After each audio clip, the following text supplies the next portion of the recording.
washback positive, which is a bit of a giveaway about where I'm going now.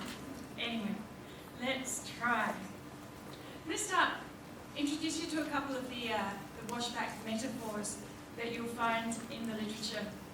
This is a metaphor that I came across about 10 years ago when I started attending, maybe a little bit longer, I started attending language testing conferences.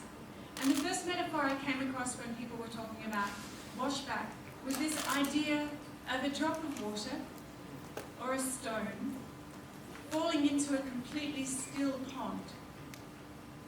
And the idea was that when we change a test,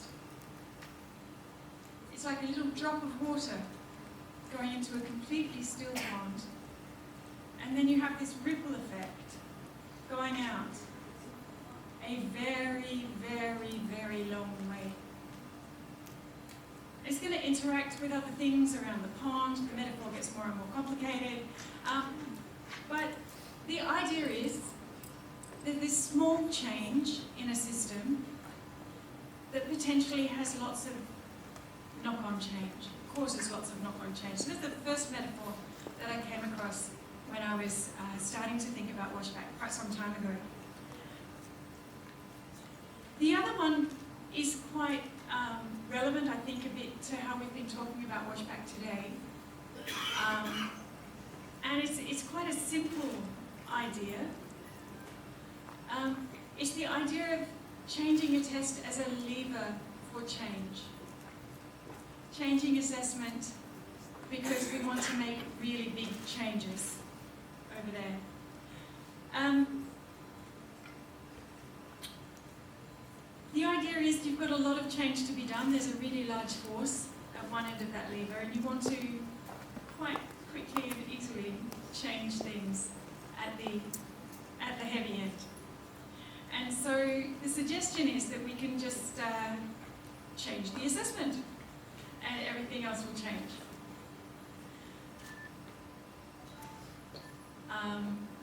Yeah? I think if washback were really this simple, we wouldn't have worried about today or yesterday. And I could just pack up and we could all go home now. I don't think I'm going to pack up quite this quickly, and we're going to investigate this question a little bit further. So this idea of positive washback, is it really as simple as just changing some tests and then everything else? Easy.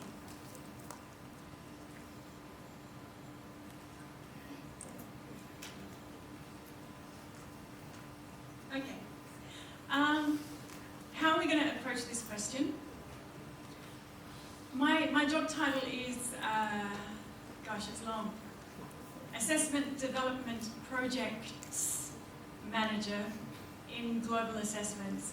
But earlier in my life, I was at least 50% an academic.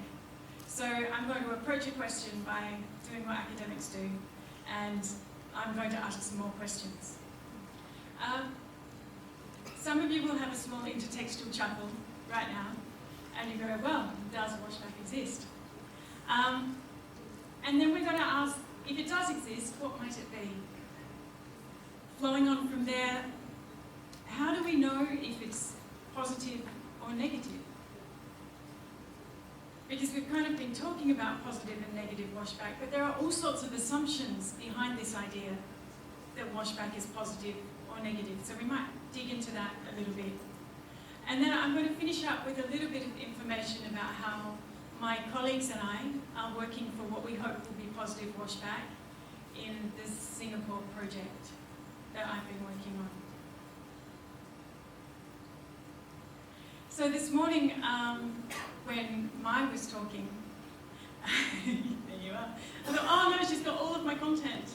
Maybe I should just go home.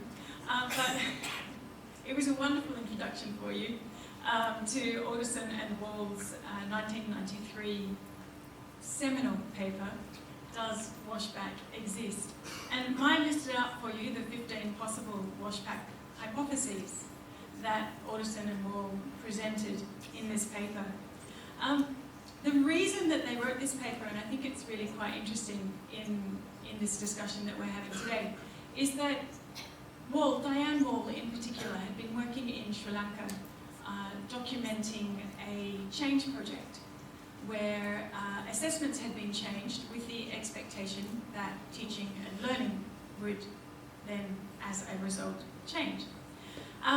But there was very little evidence that teaching and learning had actually changed as a result of the change of the assessments. So Alderson and Wall started thinking about, well, people say that this washback thing does exist. They say that tests do have an influence on teaching and learning. But what might that influence look like if it did exist? And that's what that paper, and Mai's list, is looking at investigating or interrogating. And so a lot of washback research since 1993, certainly for the next sort of 10 to 15 years, was looking at those questions that were posed by Alderson and Wall and saying, well, if washback does exist, what kind of evidence can we collect? And is it really as simple as that lever idea? The other thing was that this article really served as a call to action to the language testing community, because they were saying, well, come on guys, you're saying that if we change assessments, they'll be changed somewhere else. Let's have some proof. So it's a really important foundation article, and I encourage you to dig it out.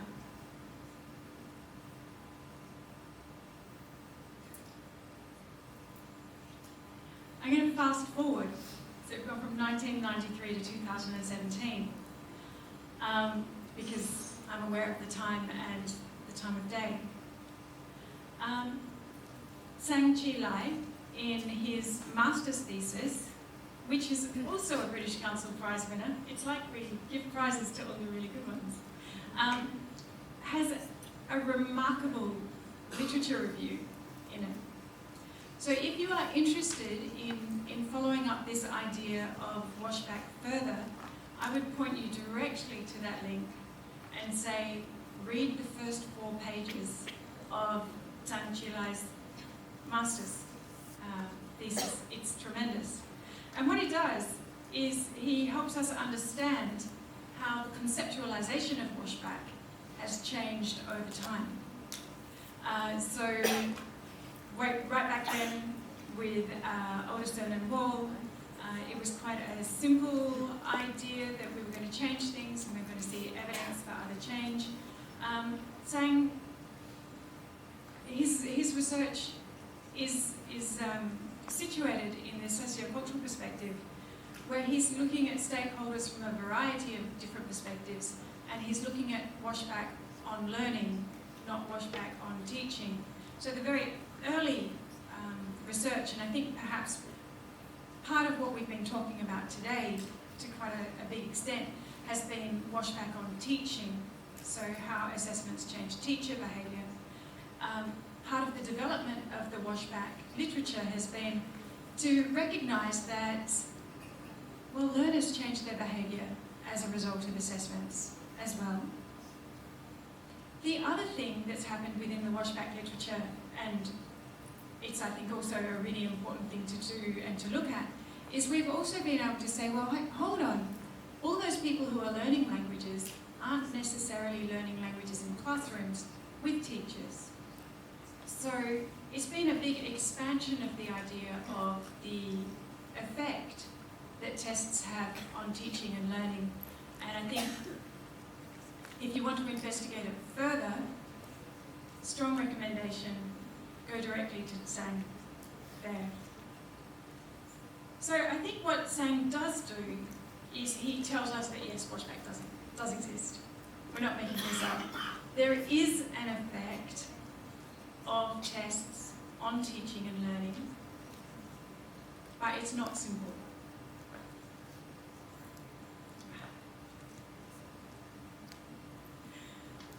We've already had this quote from Messick today, and this is like the nice foundational quote about what washback might be. One thing that we often miss out when we mention this quote is that Messick was writing about washback at a time when it was largely considered to be a negative effect. So there was a lot of discussion in 1996 about TOEFL, this is the old TOEFL, about the kind of impact, the kind of effect on teaching and learning that the old TOEFL was having on English language learning. So it's quite an interesting shift in the way that we talk about washback, to see that all of these foundational studies were based in this kind of post-communicative language teaching era where teaching had changed, but assessment hadn't caught up. And when I say teaching had changed, I mean teaching in the United States, in Australia, in the United Kingdom, perhaps a little bit in Japan, maybe. But there was this move towards communicative language teaching, and then there was this realization that the assessments weren't aligned with what was happening in the classroom. So Messick's discussion of washback, he was also saying we need evidence.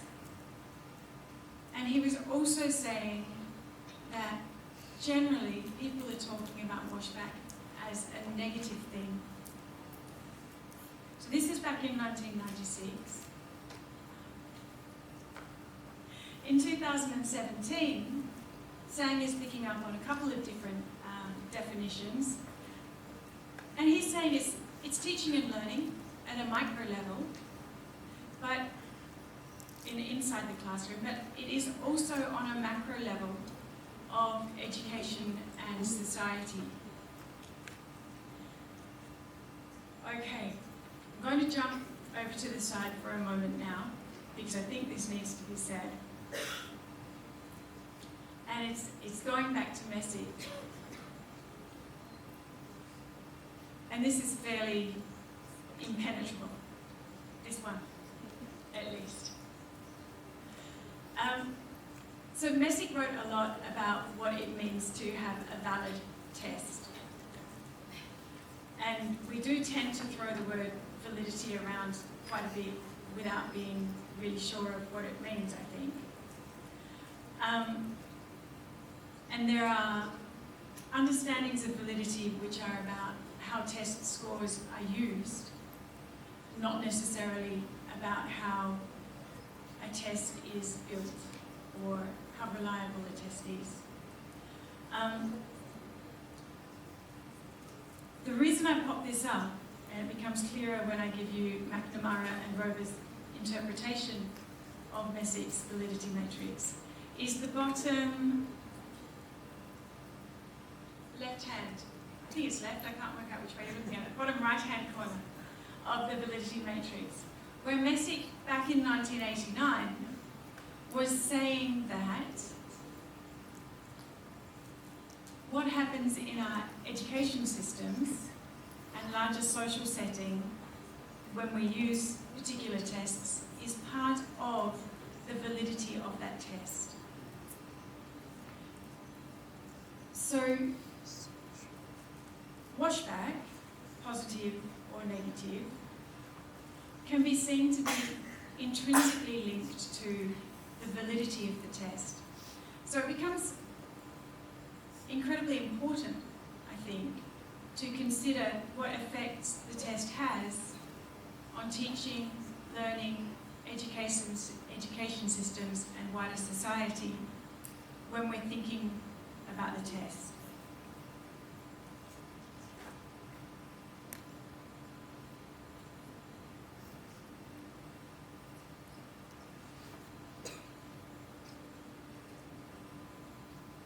Let me jump back onto my main train now. We had a question, I actually had a question from my regional director earlier today saying, what is this negative what is this positive washback? Isn't washback always positive? And he's grinning now. This links back to that history that we were talking about before when 1993, 1996, and we were starting to think about, we as the greater language testing literature, I wasn't thinking about this at all at that time, But the greater language testing literature was thinking about how could a test be changed, and in this case it was the TOEFL. How could a test be changed to introduce positive washback? Because there was a recognition that the test at that time was causing, perhaps, teachers to teach in a very narrow way, students to focus on only small parts of language proficiency, and classrooms to be kind of boring and test-focused. So there was a feeling that there was something wrong and that things needed to be improved.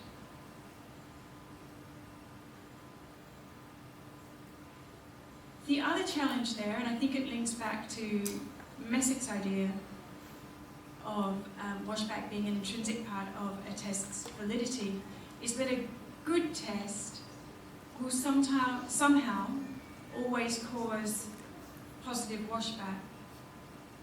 And I think this is something that needs a bit more thinking, and I don't know that I have the thinking done.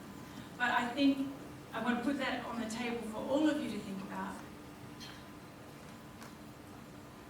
Is it possible that a good test could not have positive washback in some contexts or some occasions? And that links directly with my next point, which is that a good test is contextual. So we need to make sure when we're selecting a test for positive washback that it is aligned, that it is appropriate for the context we're introducing it into.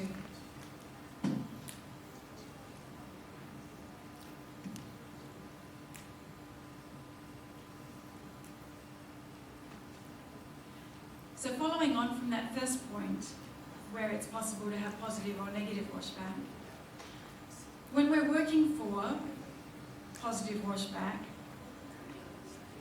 it implies that the way that we're teaching and learning at present needs improvement. So this means we need to think about the purpose of the teaching and the learning, and it also means we need to think about the purpose of the test. I was really interested to hear this morning talk about matriculation tests of language proficiency, because there was a really interesting study by Kathy Elder. She's from the Language Testing Research Centre in Melbourne, Australia, where she looked at the case of matriculation tests in language proficiency and what was valued in the wider educational system in those tests. The particular students she was looking at were students who were either learning a second language with no family background to that language, with no link to the language, so naive learners of the language. Really, I'm struggling for the right one. Is that additional second? Anyway, naive learners with no family background. And in the particular educational system, they were being compared with students who had a family background in the language. Scores were being used for decisions about entry to university, even though these students over here, who had much higher language proficiency than these students over here, who were the naive learners, their high level proficiency wasn't valued within the system as much as these naive learners, or learners without a family background. Because for these guys, their learning, their gains represented hard slog, perseverance, persistence, sweat. Whereas within the system, the students who learnt their language in the home,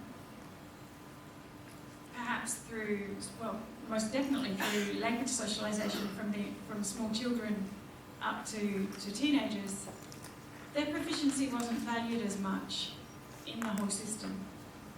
So one other thing that we need to think about, and I'm throwing all of these worms on the floor when I'm talking about washback,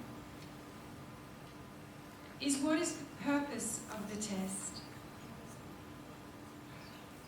In some ways, this links to what I was saying before about teaching to the test or teaching to the construct, but in other ways, it's a completely different question.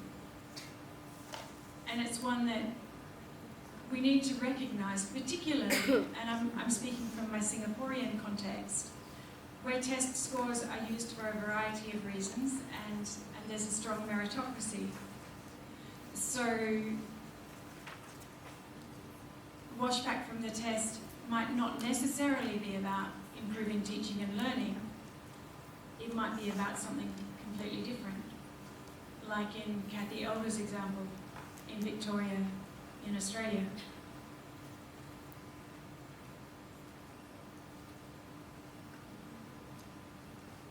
Alright, so I've thrown a whole heap of worms on the floor, which is part of my practice, I'm afraid. I'm going to try and pick some of them up. They'll be wiggling, it'll be ugly. But I'm going to talk a little bit about the Singapore project from here on. I'm going to have to jump through a little bit of literature, but we'll be okay. So I'm going to make some assumptions. When we're talking about working for positive washback, the purpose of the test is to measure language proficiency. We're going to think that the candidates, my test candidates, will need to use the language in a given context or context in the future. And there's something about the teaching and or learning that needs improving. So, what are the necessary conditions? What do we need to do for washback to be positive? We jump back to the literature and say Bailey, 1996, working for washback. Already being referred to this morning with a little diagram that I didn't understand, so I'm just going to use the words. So Bailey says that for washback to be positive, stakeholders must understand the construct and the uses of the results. So stakeholders, that's our teachers, that's our learners, that's our administrators, that's a whole range of stakeholders, like Jonathan identified this morning. The results come through quickly. We're not waiting for months and months and months to find out how we do on the test. The results are fair and believable, and she explicitly says that candidates need to feel that the results are fair, and candidates need to believe that it's a reasonable representation of their proficiency. We also need to see that the assessment and the curriculum are aligned. If we don't have alignment between the assessment and the curriculum, we're marching in different directions.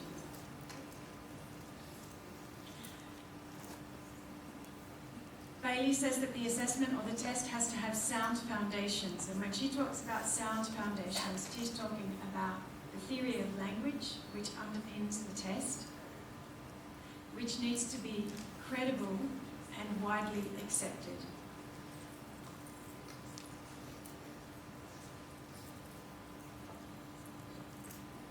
And the test texts and tasks are authentic.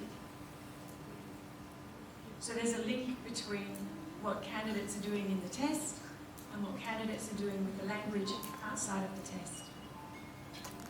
And Bailey's final point is that stakeholders are invested and involved in the assessment process. There's one more bit of literature which I think is really useful for thinking about these necessary conditions. This is Diane Wall. You may recall her from Alderson and Wall 1993 and Wall and Alderson 1993. When she's talking about test development for positive washback, she says we need to look at what's happening now, really investigate what's happening now to identify what changes we think need to be made. She also talks about stakeholder engagements. That's teachers, that's learners being engaged in the planning and development of new tests. She's all for transparency, publication of test specifications, thorough piloting of items with appropriate candidate groups. And her final point, which is great, is just manage expectations. It's not going to happen overnight, and it's probably not going to be a total makeover. So quickly, I'm going to run back to Singapore and tell you a little bit about what I've been doing in Singapore with my colleagues to try and work for positive washback. And I'm going with the TLC model, because it sounds funny. So the test construct and curriculum goals are aligned. The British Council has no control over the curriculum goals for the training providers who are going to be using this assessment. However, we worked really hard to make sure that training providers, and it's not a great picture, but you see there a photo from our standard setting. You can see my mate Jamie, who you may have seen earlier today, and me, and 100% local training providers and teachers engaged in our standard setting workshop, where we went, opened our closets and said, here's our construct. Look very closely. Here are our item specifications. This is how we built the test. Do you agree that you can say that this is appropriate for this context? We're also working really hard to make sure that those teachers and trainers who didn't attend are aware of what sits underneath the assessment that we're using. So my colleague Julian and I have been delivering teacher and trainer assessment familiarisation days. My L is for learners and teachers understand the construct. We have interactive practice tests that are online that candidates, teachers, trainers, anyone can go and play with on the Singapore website, the British Council Singapore website. We also have an extensive candidate guide which has explicit description of items, preparation hints, and scoring criteria to make sure that learners understand not just how the items work by doing the practice tests, but also the construct and how to prepare for the items. One thing that came up last week while we were running teacher familiarisation days was that this candidate guide, while it's fabulous, it's like 63 pages, it's a bit much. So we're going to write a second candidate guide, which is a bit shorter, more concise, more accessible for parents and for other people who are a bit intimidated by the size of this document. And my C is context. So the test is appropriate for the context. And in this project, I've done a lot of work on item localization. A quick example, in quite a few of the listening items, there's reference to the purchasing of second-hand cars. But the prices that they quoted in the items were UK prices. It's the same car. In the UK, you can buy it for £7,490. It costs 4 times as much in Singapore. So this was one that I jumped on quite quickly. This is one of the reasons we don't have traffic jams in Singapore. But localizations on content were important because we wanted to make sure that the students felt like it was an appropriate test when they took it. The other major localization that I've been involved with is the re-recording of all of the listening and speaking items in the item bank, and I've been working with Singaporean voice talent to do that. So the entire speaking and listening item bank for this particular test has been recorded in standard Singaporean English. What is this standard Singaporean English, you may ask? And exactly, there's no standard Singaporean English. we've used actors from a variety of language backgrounds and ages and educational levels to develop a really representative item bank for listening and speaking. So I've got like 30 seconds. Does washback exist? The answer might be, yeah, pros. If it does exist, what is it? We look at Messick and we see that it's an important part of validity. We look at Tang and we see that it's a micro level, it's macro level. How do we know if washback is positive or negative? We'll probably have to look at this further. I don't think I've really answered that question. I think it comes down to our assumptions about what good teaching and learning is. It's probably connected with outcomes as well. That's a work in progress. How do we work for positive washback? Bailey and Wall give us some ideas. Johanna's just told you it's TLC.